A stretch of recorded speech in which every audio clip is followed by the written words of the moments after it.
agency called the Hurricane Ian extremely dangerous and has warned of life-threatening storm surge, catastrophic winds and flooding in the Florida Peninsula. First Alert Chief Meteorologist Steve Weigel joins us now with the very latest on Hurricane Ian. Steve. Yeah, it's moving inland and weakening quickly. This had 150-mile-an-hour winds at landfall, a Category 4, and that, of course, has really changed the structure of this storm in the last couple of hours.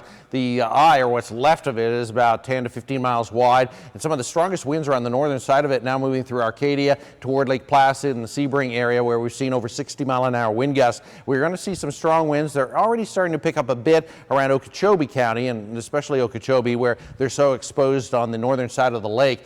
There's that a big wind field and some very strong storms. Still, the core of this has remained pretty intact on the northern semicircle, but very eroded, lots of dry air starting to wrap in quickly on the southern side of this storm, or this hurricane, which is expected to become a tropical storm by the time it reemerges off into the Atlantic tomorrow. There are current wind gusts 61 miles an hour in Sebring, 45 in Okeechobee. We've seen gusts above 50 though, and we are expecting those gusts to get up around the high 60s and 70s through the mid and late evening hours. I think our peak winds at this point, and this could change, would be around 9 p.m. to maybe 1 in the morning around Okeechobee. And the forecast track for this hasn't changed much. There was just a very, very slight shift to the east at 5 o'clock, like a mile or two toward the east.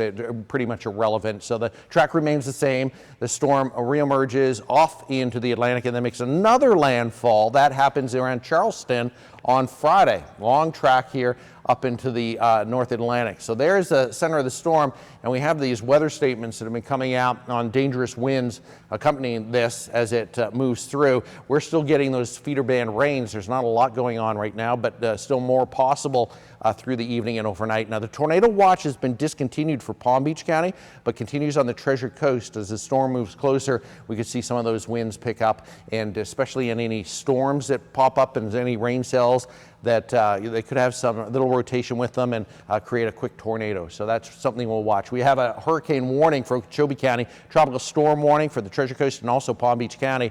That is through the early morning hours at least.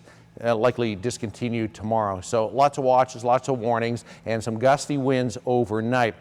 Likely not damaging, although we're keeping an eye on Okeechobee County where we have that hurricane warning in place. And we can see video right now, Steve, of Venice, Florida. Is raining right now, probably catching one of those feeder bands. Yeah. Yeah, definitely. Yeah, they're going through the backside of this hurricane, and as it weakens, it's going to be a slow transition into better weather for the west coast of Florida, but it's going to take a while, obviously. But the strongest winds are now moving away, and with the storm over land, it's weakening at the same time. And at the same time, though, you've said in the past that once the front part moves, that the backside can be pretty bad, but still, because it's weakening, right, it won't be as bad as anticipated?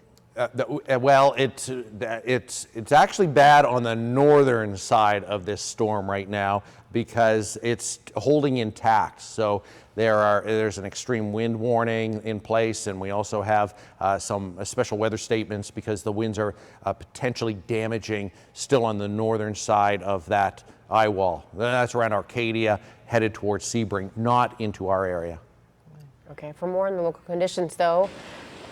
Okay, where is this from? Northport. Okay. All right. Yeah, we're seeing some of those winds pick up there as well. And you're looking at live pictures there from Northport. I mean, it doesn't look terrible, but certainly we can see the wind has picked up there quite a bit. Yeah, so you can see the reporter standing there kind of. She's taking taking cover there. Taking shelter there. I know we're going to go. Kate, you wanted to share some things with us this evening? Yeah, you know, just looking at that video reminds me that, you know, it's one thing to have the flooding in the daylight where you can see where the waters are, but it's soon to be nighttime there, and then it takes on a whole different scary situation. So, of course, you know, our hearts, thoughts, and prayers with the folks on the West Coast. Now, let's talk about our weather here at home, what we can expect. We are seeing slightly improving conditions for Palm Beach County, but Okeechobee County, you are still under a hurricane warning. Want to show you some peak wind speeds. This is from the weather office over in Tampa Bay. Punta Gorda, 124 mile per hour winds. Cape Coral, 140 mile per hour winds. Fort Myers, 100 mile per hour winds. Tampa, 60 mile per hour winds. So these are just unbelievable numbers. Now, back here at our coast, much better. Current wind speeds, 21 West Palm, 24 Boca, 29 Stewart, 28 Fort Pierce, and right now Okeechobee seeing those winds at 29 miles per hour. And Okeechobee has the best chance to still possibly see hurricane force winds. Not a very high chance, less than about 10%, but that's why they're still under the warning. So as you can see, as we head into this hour right now, we can see wind gusts anywhere from about 40 to 50 miles per hour, and it's going to stay gusty overnight into tomorrow too. It's really not until Thursday night, Friday, we start to see those wind speeds coming down, and then much